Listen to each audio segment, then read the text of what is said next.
ആന്ധ്രാപ്രദേശിലെ കേന്ദ്ര സർവകലാശാലയിൽ വിദ്യാർത്ഥി സമരം.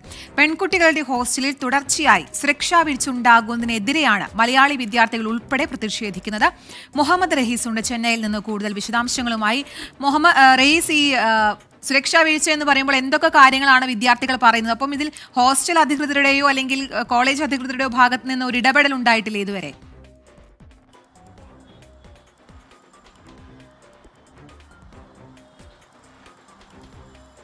കീർത്തന, ഈ വിഷയവുമായി ബന്ധപ്പെട്ട് ഇന്നലെ ഈ ക്യാമ്പസിൽ പഠിക്കുന്ന നിരവധി മലയാളി പെൺകുട്ടികളുമായി നമ്മൾ സംസാരിക്കുകയുണ്ടായി. ഈ വിദ്യാർത്ഥികൾ ഒന്നടങ്കം പറയുന്നത് ഹോസ്റ്റലിൽ യാതൊരു തരത്തിലുള്ള സുരക്ഷയുമില്ല. കഴിഞ്ഞ ആഴ്ച ഈ ഹോസ്റ്റലിൽ ഒരാളെ പുറത്തു നിന്നുള്ളൊരു പുരുഷനെ കണ്ടിരുന്നു. അയാൾ കൃത്യമായി ഓടിപ്പോകുന്നത് ഒരു പെൺകുട്ടി കണ്ടിരുന്നു. ഇവർ അധ്യാപകരോട് ഇത് പരാതിപ്പെടുകയും ചെയ്തു. രാത്രി ഏതാണ്ട് 1 മണി സമയത്താണ് ഇത്തരത്തിലൊരു സംഭവം ഉണ്ടാകുന്നത്. പക്ഷേ ആശ്ചര്യം എന്തെന്നാൽ ഈ വിദ്യാർത്ഥിയെ കുറ്റപ്പെടുത്താനാണ് അധ്യാപകർ ശ്രമിച്ചത് എന്നാണ് ഈ വിദ്യാർത്ഥികൾ നമ്മളോട് പറയുന്നത്. ഒപ്പം തന്നെ ഇന്നലെയും ഇത്തരത്തിൽ സമാനമായ രീതിയിൽ ഒരാൾ ഓടിപ്പോകുന്നത് ഒരു പെൺകുട്ടി കണ്ടു. അപ്പോഴും പരാതി പറഞ്ഞിട്ട് യാതൊരു നടപടിയും ഉണ്ടായില്ല.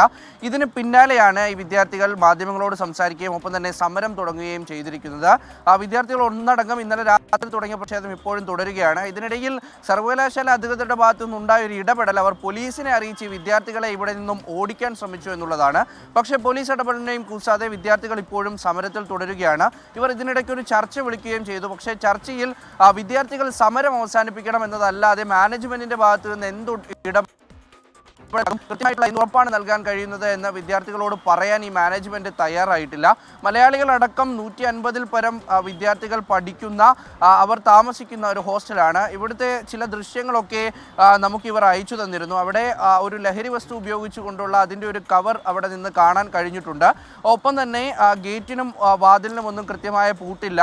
CCTV ഈ ഒരു സർവൈലൻസ് കൃത്യമായി നടക്കുന്നില്ല. അങ്ങനെയാണ് ഈ ഒരു ക്യാമ്പസിൻ്റെ അല്ലെങ്കിൽ ഈ ഒരു ഹോസ്റ്റലിൻ്റെ പൊതുവായിട്ടുള്ള അവസ്ഥ. ഈ അണ്ണാ സർവകലാശാലയിലൊക്കെ പീഡനം നടന്നത് അത്രയും വലിയൊരു വിഷയമായ 1 മാസം തികയുന്ന ഒരു സമയത്താണ് ഇത്തരത്തിൽ ഈ കേന്ദ്ര സർവകലാശാല, ആന്ധ്രയിലെ കേന്ദ്ര സർവകലാശാലയിലെ പെൺകുട്ടികളുടെ ഹോസ്റ്റലിൽ കൂടി ഇത്തരത്തിലൊരു സംഭവം ഉണ്ടാകുന്നത്. അധികൃതരുടെ ഇടപെടൽ അനിവാര്യമാണ്, അത് ഉടൻ തന്നെ ആവശ്യവുമാണ്. കീർത്തന.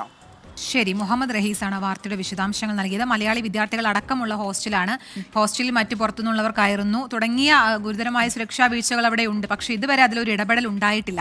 അതിൽ റഹീസ് പറഞ്ഞ മറ്റൊരു കാര്യം, നമ്മൾ മുന്നേയും പല നോർത്തിലുള്ള പല സർവകലാശാലകളിലെ വിഷയങ്ങളൊക്കെ നമ്മൾ മുന്നോട്ട് വെച്ചതാണ്. അപ്പോഴാണ് തുടരെ മലയാളി വിദ്യാർത്ഥികൾ ഉൾപ്പെടെയുള്ള കോളേജുകളിൽ ഇത്തരത്തിലുള്ള സംഭവങ്ങൾ ഇങ്ങനെ ആവർത്തിച്ചുകൊണ്ടേയിരിക്കും. നമ്മൾ ഒരുപാട് വിദ്യാർത്ഥികൾ, കേരളത്തിലുള്ള ഒരുപാട് വിദ്യാർത്ഥികൾ മറ്റു സംസ്ഥാനങ്ങളിലൊക്കെ പോയി പഠിക്കുന്നുണ്ട്. അവർ ഈ അത്ര വിശ്വാസത്തിൽ അവിടെ പോയി ഒരു കോഴ്സിന് ചേർന്ന് ഒരു ഭാവി സ്വപ്നം കണ്ട് പഠിക്കുന്നവരാണ്. അപ്പോൾ ഇത്തരത്തിലുള്ള സംഭവങ്ങളൊക്കെ ദൗർഭാഗ്യകരമാണ് ഇങ്ങനെ ഉണ്ടാകുന്നത്. നടപടി ഉണ്ടാകട്ടെ അല്ലേ? നടപടി എത്രയും വേഗം ഉണ്ടാകട്ടെ.